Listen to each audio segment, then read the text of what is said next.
Hello, dear students. Once again, welcome to section 3 of Unit 5. Section 3 is on the learner's role in using community resources. We shall begin by looking at the objectives for this particular session. Objective 1 states that by the end of this session, you should be able to explain the meaning of community resources. Objective 2, you should be able to identify at least 2 important places in the community where learners can visit for information. Objective 3, you should be able to explain the means of using community resources. What is the meaning of community resources? You will agree with me that there are so many resources, things in the environment that can be employed in the teaching and learning of social studies. It is not enough for students to hear about factories, farms, museums, government organizations, and a whole lot of others without having to see the real or feel the real thing in their natural state. So by community resource, we mean material, equipment, as well as important places within the environment, that is the school environment, which can be used for the teaching and learning of social studies. Now let's identify some important places that the social studies teacher can employ within the community in order to teach the subject effectively. The first one is place of civic interest. As citizens, we must be aware of the government institutions that they can visit, institutions such as the district assembly offices, municipal assembly offices, House of Chiefs Palace, and social welfare offices. These are places that citizens can go for one information or the other. The second one is places of cultural interest. If we are teaching a topic that relates with our culture, you can take the students or the learners to some of these places in the community. For example, radio stations. You can go to castle. You can go to zoological gardens. You can also visit offices of various clubs. You can visit art galleries. These are places that you can tap information as far as the culture of the people in the community are concerned. Then the third place of interest can be economic one. For example, if you are dealing with issues that has to do with the economy, for, for instance, inflation, macroeconomy, microeconomy, economic growth, and all that, we can take the learners to some of these places. For example, market centers. They can go to the markets and verify prices of things. You can go to factories, how things are produced. You can go to experimental farms. You can go to financial institutions like the banks, the credit unions. Then the fourth important place is that of geographical one.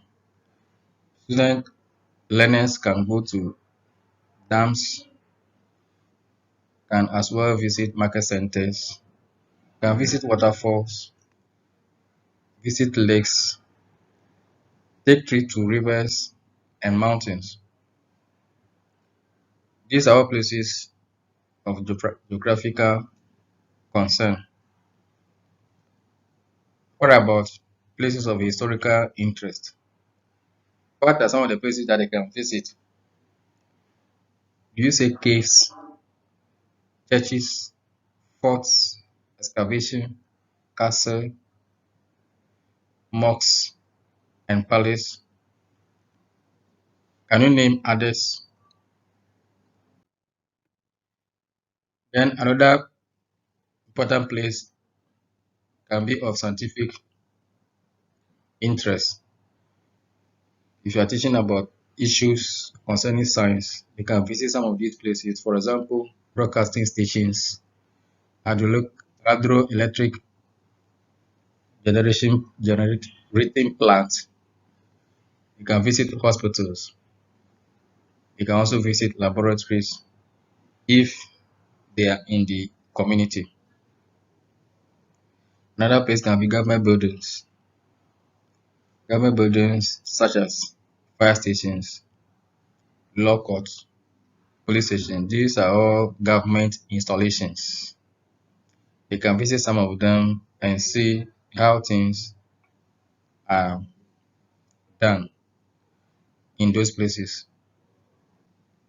The other important place has to do with the human resource.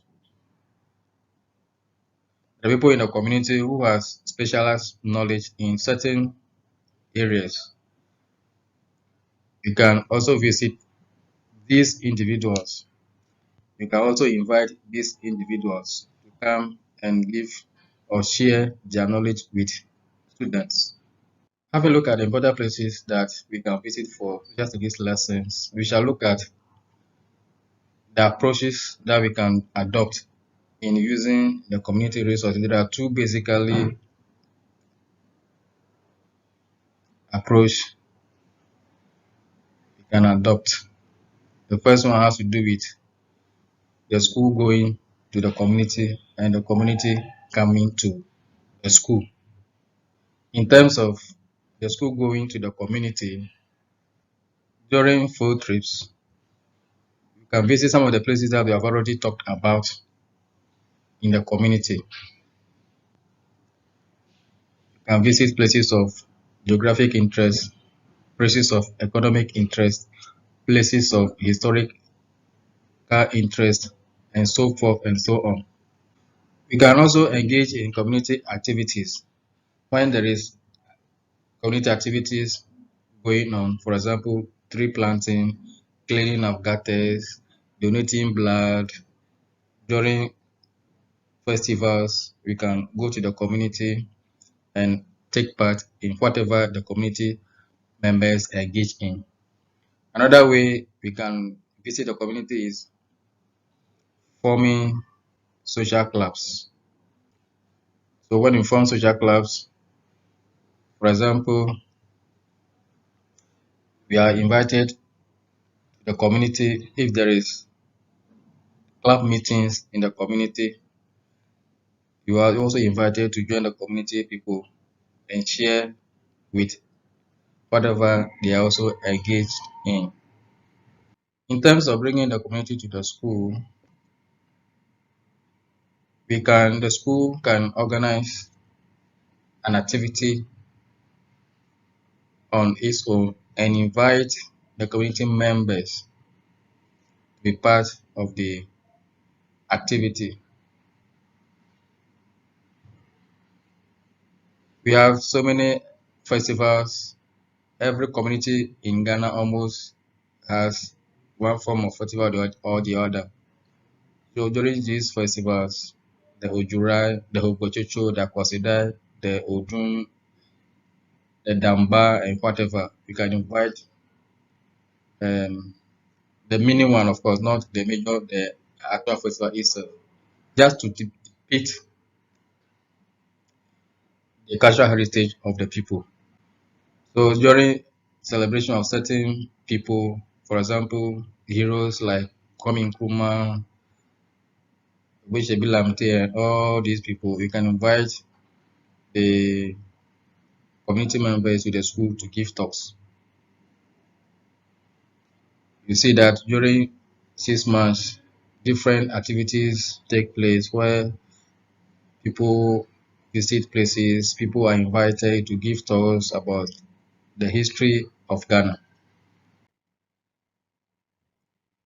So far, we have gone through community resources and how resources in the community can be tapped to teach effectively social studies, and how the resources in the community can be used. Let's go through the following self-assessment questions. 1. State at least 2 important places in the community where learners can tap information. Then 2. Explain at least 2 possible ways of utilizing community resources. The final one, define community resources. I hope these questions are not difficult. You can discuss some of the results with your colleagues when you meet during the face-to-face. Thank you.